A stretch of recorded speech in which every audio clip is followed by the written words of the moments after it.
Welkom die week by Direk met Dirk en ek was laasweek so 'n bietjie in Ethiopië van alle plekke. So ek gaan vandag vir u bietjie meer vertel wat ek daar gedoen het en ook wat ek daar beleef het. Ek glo dat mens altyd van elke persoon en elke plek iets kan leer. So ons was uitgenooi deur die Verenigde Nasies nadat ons deelgeneem het aan 'n Bloomberg Mayoral Competition. Die idee was om aan die kompetisie deel te neem, om sodoende $1 miljoen te wen. Dit was die prysgeld. En die Verenigde Nasies natuurlik ook betrokke. En die doel was om te kyk of ons kan geld kry vir opheffingswerk in ons gemeenskap. En terwyl ons met die proses betrokke was, het ons toe nou ook kennis gemaak met die Agenda 2030 of die Sustainable Development Goals, ons noem dit SDGs.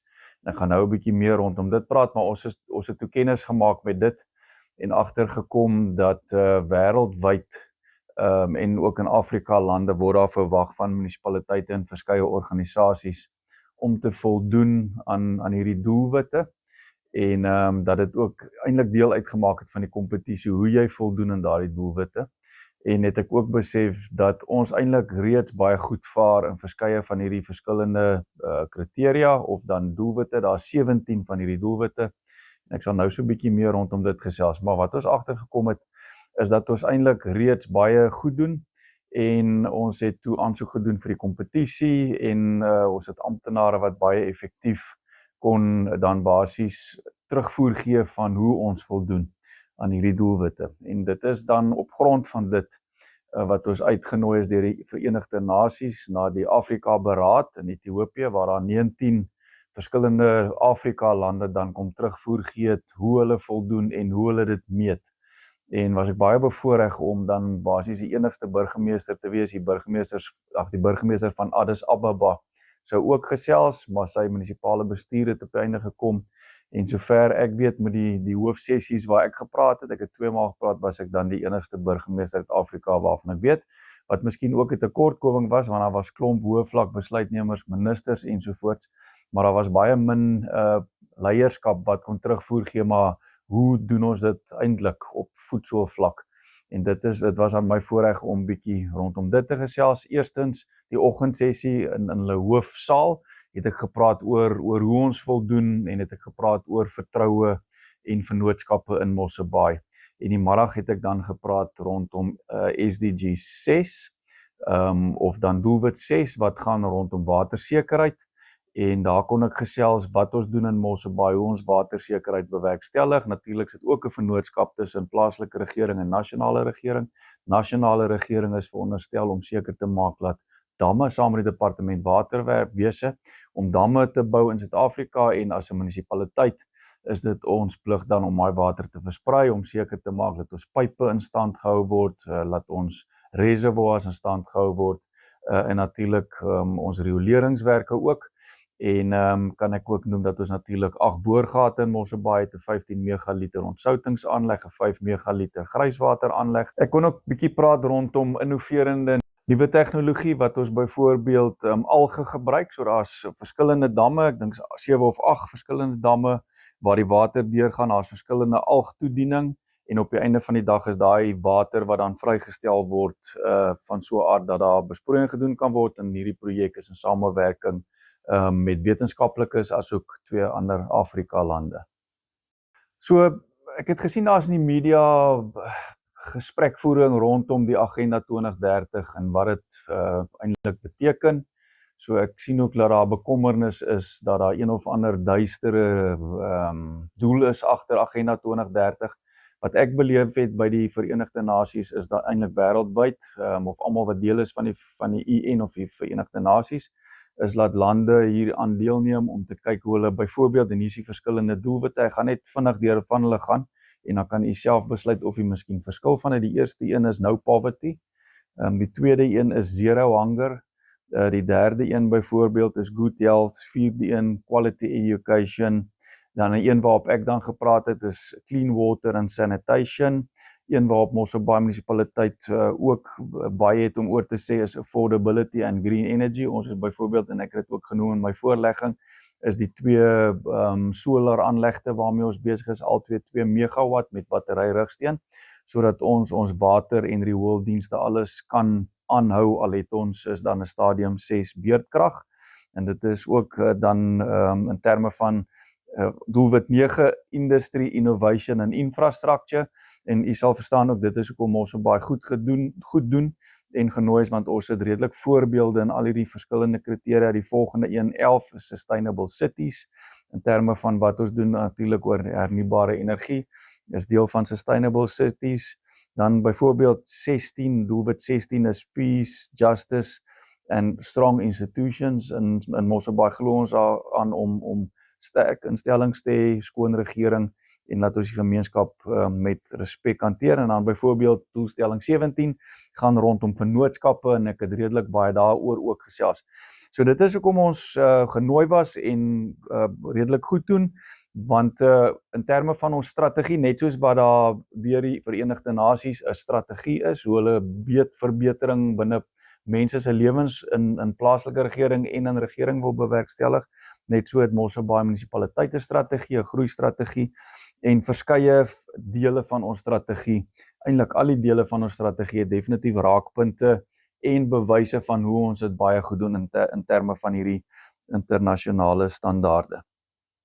So ek gaan sommer 'n bietjie meer vertel van wat ek ervaar het. Natuurlik die werksessies was baie lank. Ons het Sondagoggend die weg, ons het die aand 12:30 by die hotel gekom, Sondag aand vroeg, Maandagoggend begin, en die sessies was basies elke dag van 9 uur tot 6 uur, en van die sessies het selfs langer aangegaan.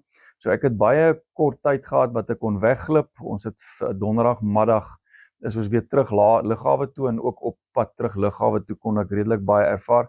Wat my eerstens opgeval het die aand toe ons land, is die stad is baie meer modern as wat ek gedink het. Daar's ongelooflik baie ontwikkeling wat plaasvind. Hulle beligting is pyk in die stad. Ek was nou nie regtig in van die meer landelike areas nie, maar in die stad self die beligting baie goed. En wat uitgestaan het eerstens, kan ek ook noem, is hoe skoon die stad is. Wat ek ook die maandagoggend besef is hoe stil die stad is. Ek het later agtergekom dat hulle wetgewing 2-3 jaar terug ingestel waar ek verstaan hulle nie mag meer brandstofvoertuie invoer nie. So daar's al 'n groot hoeveelheid van die voertuie op die pad is elektriese voertuie, wat ook vir my baie interessant was in terme van hulle verkeer is baie besig, maar almal is baie tegemoetkomend. Ek het wel hier en daar 'n verkeerslig gesien, baie sirkels, maar die mense gee toe vir mekaar, hulle hoed nie regtig vir mekaar nie, en wanneer iemand besluit hy moet draai, dan sit hy sy lig aan en hy draai, en die ander stop sonder om mekaar uit te skel, en so aan. Wat ek ook agtergekom het, ek het die aantal gesien, daar is redelik konstruksie in die stad aan die gang.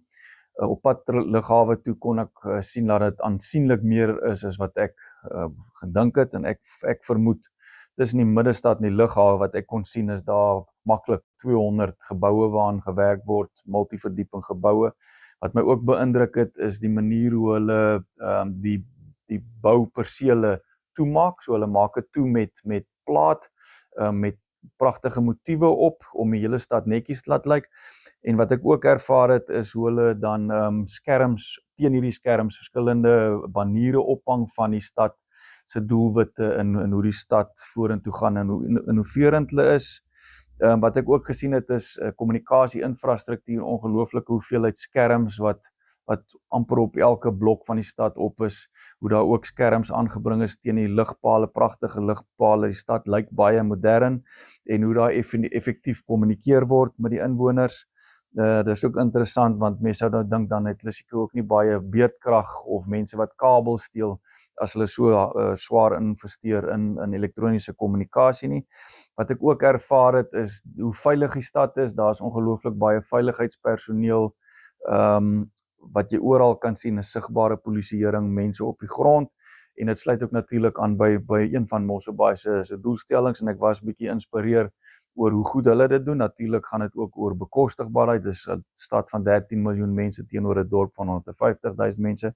So jy kan nie eintlik die twee met mekaar vergelyk nie. Hulle het natuurlik 'n baie groter begroting ook, maar ja, hulle het ook definitief 'n veiligheidsfokus. Ek het ook verneem van die winkeleienaars wat net hulle deur toe trek en in die pad stap saam met van die kollegas en weer terug gaan sonder om die die winkel te sluit. Dan was ek ook bevoorreg, ek het wel een middag kon wegbreek en was dit dan vir my baie lekker om bietjie van hulle museums te besoek en het ek ook 'n kerk besoek.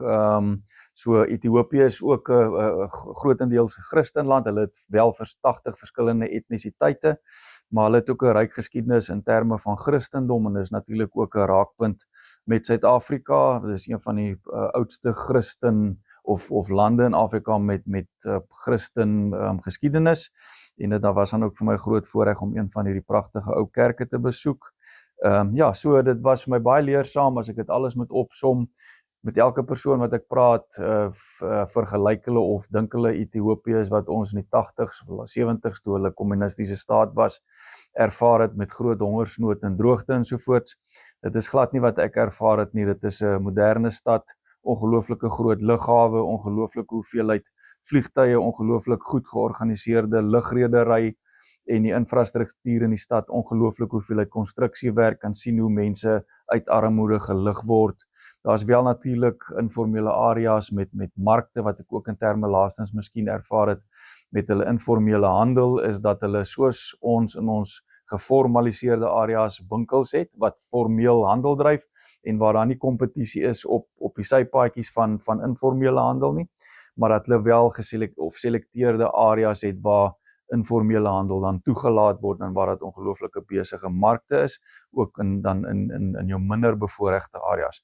Maar ja, dis so in 'n neutedop wat ek ervaar het. Dit was 'n groot voorreg om Mosselbaai dan op 'n internasionale vlak te verteenwoordig, om skouers te skuur met internasionale leiers en om ook van daai dinge wat ek daar geleer en gesien het dan hopelik in die toekoms toe te pas in Mosselbaai munisipaliteit.